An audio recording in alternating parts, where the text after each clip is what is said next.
I did it. I made these cinnamon rolls from the Friendship Starter. And these cinnamon rolls are cinnamon rolls that make grandmas famous.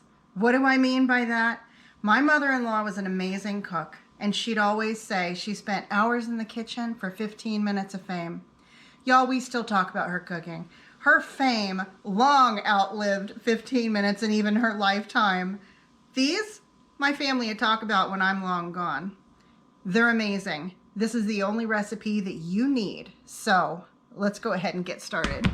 I have all of the 1.5 cups flour, 1.5 cups sugar, 1.5 cups milk mixed in here. And now what it says to do is pull out 1 cup of this for the recipe that I will be making. And then you can also separate it by 1 cup portions into baggies and give it as a gift, hence the name Friendship Starter, or you can put it in your freezer. So I'm going to go ahead and get this all separated now. Okay, I've got my cups set aside for the cinnamon rolls, and then these are the bags I'm going to gift or put in my freezer.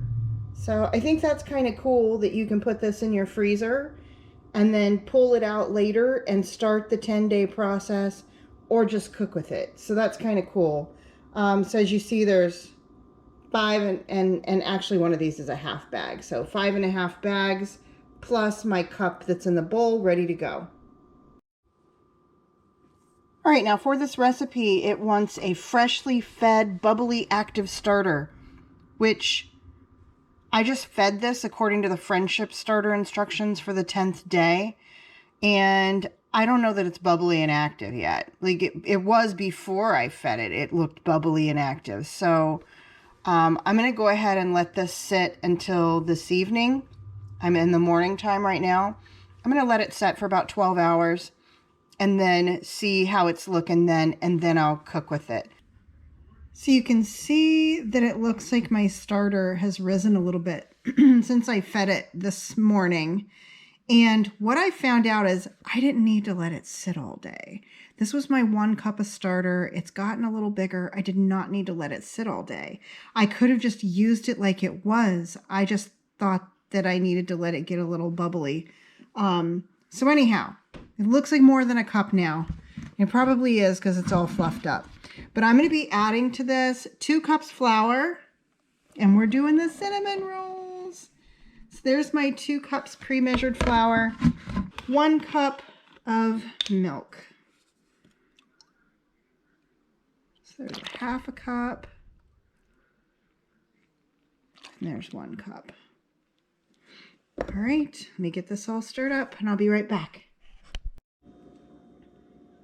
All right, I've got this all mixed up, and you can see it's a little thicker of a consistency.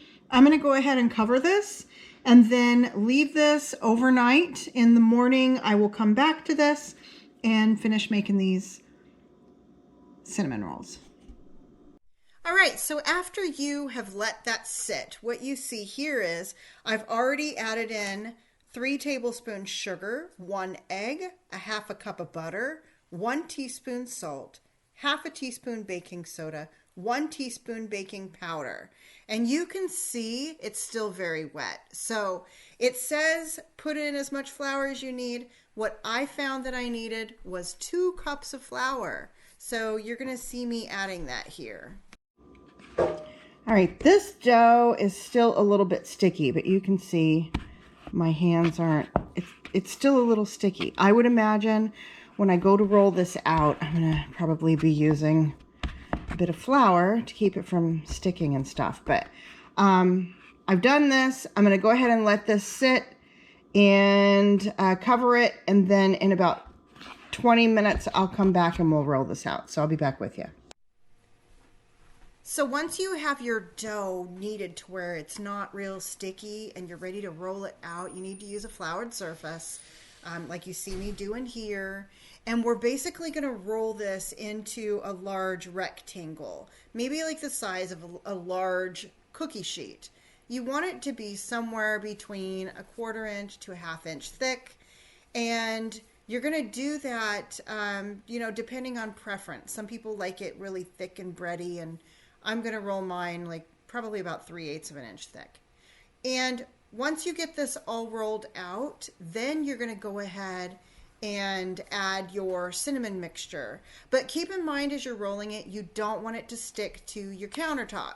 You want it to be able to move it around, because when you get to the point where you're rolling it, you don't want it to be sticking and pulling holes into your dough. So keep that in mind.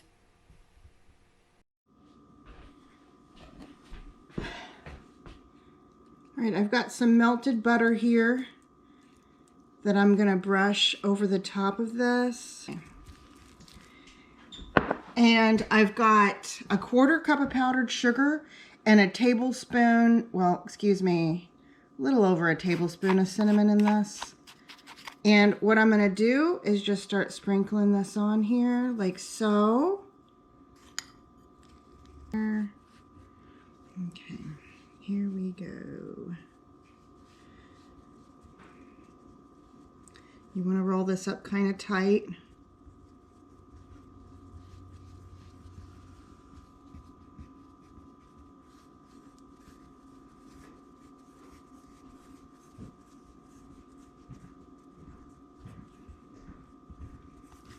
This is why you wanted to make sure that your dough could move around, because while you're rolling, you don't want to have it sticking to the countertop on you.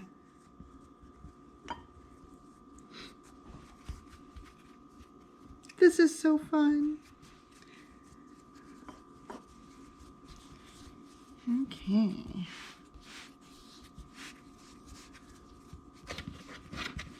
Now, I am going to kind of pinch this down here. Make sure that I've got a decent seam. Now I'm going to go ahead and cut in 1-inch segments. You'll probably see it better here in a minute. And get this all cut.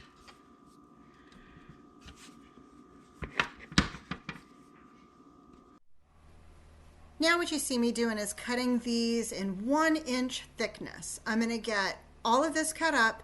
I'm going to put it on this cookie sheet. It's a buttered cookie sheet. And then I'm going to cover it and let it rise. In my cold house, took a little bit longer. It should take about 20 minutes, but if you need more time for them to rise better, take your time and let them rise better. That's what we'll be doing next, and I'll be right back with you.